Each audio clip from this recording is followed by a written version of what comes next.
je suis Alexandre Pouchard, responsable adjoint des décodeurs au Monde.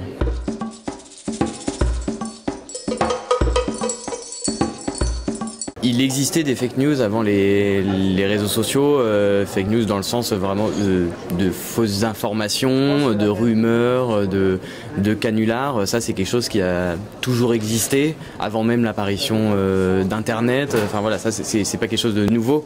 La loi de 1880 sur la liberté de la presse parle déjà de fausses nouvelles et prévoit justement des poursuites possibles contre les fausses nouvelles. Donc clairement, ça n'est pas nouveau.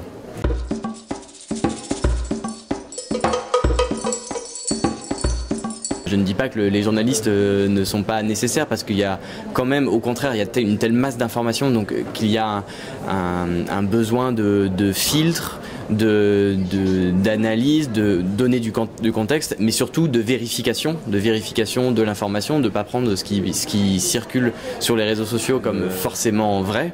Et cette partie-là de vérification, appliquée aux rumeurs et aux fausses informations qui circulent sur les réseaux sociaux, c'est là que le métier de journaliste, qui est un professionnel de l'information, un professionnel de la vérification, de pas juste relayer n'importe quoi en disant bah tiens il se passe ça ou machin a déclaré ça sans vérification, c'est là que il y a un besoin journalistique et c'est là que les journalistes peuvent agir.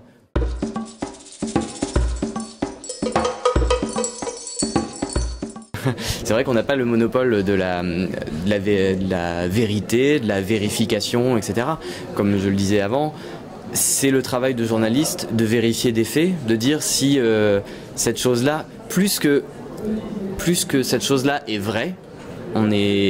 Certaines personnes ont voulu, et la première version du Décodex a pu le laisser penser, ont pu penser qu'on était là pour dire ce qui est vrai.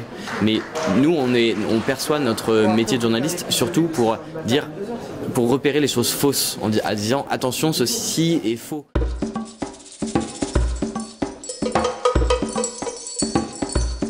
Il y a une partie de veille, de notre travail de veille, à partir notamment de ce qui circule sur les réseaux sociaux.